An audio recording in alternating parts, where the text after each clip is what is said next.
Good morning students. Last time पे आपने law of diminishing margin utility की study की थी। Today will be the study the law of equal margin utility. Equal margin utility का meaning होता है कि इसमें कंज्यूमर की इनकम गिवन होती है, और दो कमोडिटी की प्राइस गिवन होती है, ये पी और ये पी वाई। दो कमोडिटी की प्राइस गिवन होती है। कंज्यूमर अपनी इनकम को इन दोनों कमोडिटी पर एक्सपेंस करके इनकी कितनी कितनी यूनिट रिसीव करता है, और जिससे दोनों कमोडिटी से उसे सेम सेटिस्फेक्शन रिसीव होती है, it is called law of equal marginal utility. अब कंज्यूमर अपनी इनकम को इन दोनों कमोडिटी पर एक्सपेंस जो करेगा वो दो कंडीशन के बेस पे करता है। फर्स्ट है वेटेड मार्जिनल यूटिलिटी की कंडीशन, और वेटेड मार्जिनल यूटिलिटी का मीनिंग होता है कि किसी कमोडिटी की मार्जिनल यूटिलिटी में उस कमोडिटी के प्राइस से मल्टीप्लाई करने पर जो वैल्यू रिसीव होती है, it is called weighted marginal utility. और basis of the budget limit, और अपने बजट में बना रहे तो इस बजट की इक्वेशन होती है M equal to P X dot X है प्लस है पी वाई डॉट वाई। ये एम का मीनिंग होता है इनकम, और पी एक्स है एक्स कॉमोडिटी की प्राइस, ये एक्स कॉमोडिटी की यूनिट, ये है वाई कॉमोडिटी की प्राइस, और ये वाई कॉमोडिटी की यूनिट। ये दो कंडीशन मतलब ये फॉलो करते हुए अपनी इनकम को इन दोनों कॉमोडिटी पर एक्सपेंस करता है, और इससे दोनों से उसे सेम सेटिस्फेक्शन रिसीव होती है। It is called law of equal marginal utility. इसे हम एक इमेजिनरी टेबल और डायग्राम से रिप्रेजेंट कर सकते हैं। तो इसकी एक टेबल देखिए, टेबल और एक एग्जांपल। जैसे एक कॉलम में तो क्यू, सेकंड कॉलम में एम यू एक्स है, ये पी एक्स हो गया,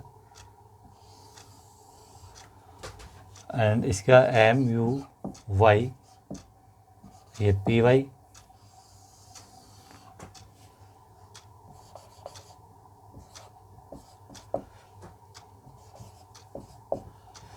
यहाँ पे 1 2 3 4 एंड 5। सपोज करो कि कंज्यूमर की जो इनकम है एम जिगल टू 12 रुपीज़ है, इनकम 12 है। अब यहाँ पर अपन को क्या करना है कि इसकी डिजिट मेंशन करनी है। तो डिजिट कैसे मेंशन करेंगे? सपोज करें कि इस एक्स कमोडिटी की प्राइस 2 रुपीज़ है, वाई कमोडिटी की प्राइस 3 रुपीज़ पर यूनिट है। अब ये 2 है तो 2 यहाँ पे कितना 5 से एक एक्स्ट्रा लेंगे 6 आ जाएगा। 6 को 2 से मल्टीप्लाई करेंगे तो 12, 5 को 2 से मल्टीप्लाई किया 10, फिर 8 है, फिर 6 है, और फिर 4। इसी टाइप से 3 को अब डायरेक्ट 5 से मल्टीप्लाई करना, 3 5 जा 15, फिर 12 आ जाएगा, फिर 9, फिर 6 है, और फिर 3। सही है।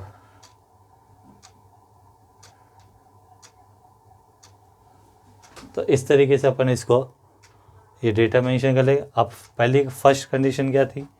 फर्स्ट कंडीशन थी कि वेटेड मार्जिन यूटिलिटी कंडीशन को कंप्लीट करें, तो यानी कि M U X upon P X equal to M U Y upon P Y, ये वाली कंडीशन कंप्लीट होनी चाहिए।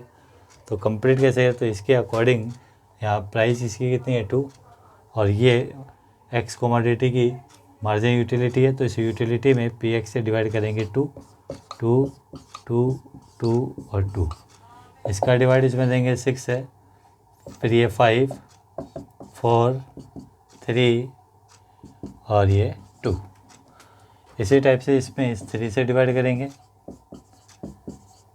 3 से डिवाइड किया तो कितना आ गया 5, ये आ जाएंगे 4 3 2 और ये 1।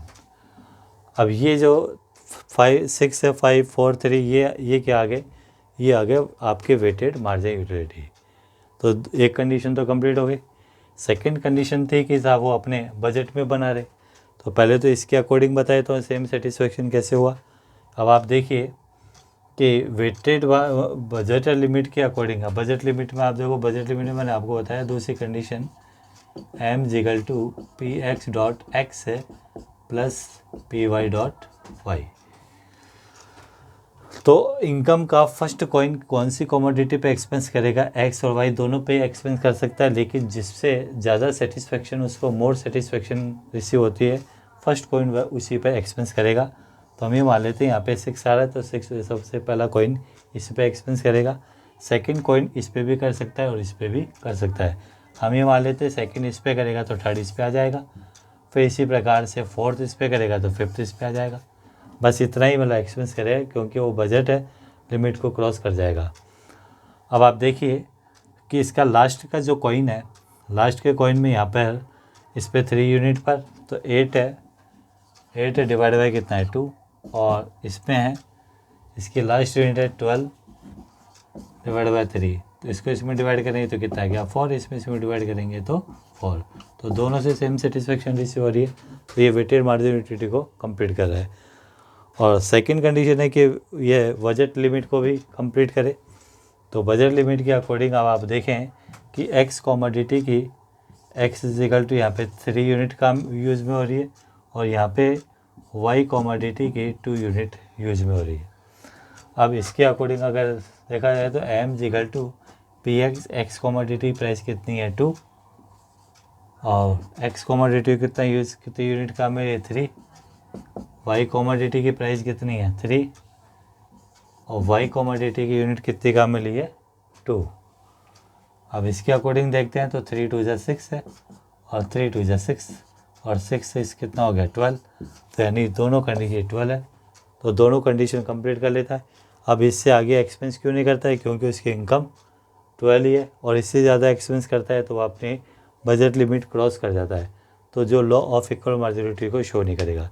इस तरीके से कंज्यूमर अपनी इनकम को इन दोनों कंडीशन को फॉलो करते हुए अपनी इनकम को दोनों कमोडिटी पर इस तरीके से एक्सपेंस करेगा, दोनों से क्या मिले उसे सेम सेटिस्फेक्शन रिसीव हो। It is called law of equal margin utility. और कोई तो आज इतना ही देखें, फिर इसका इमेजिन टेबल देखेंगे। तो पहले तो आप इसको समझिए, इसमें कोई डाउट हो तो आप ज़रूर मुझे शेयर करें। Thank you.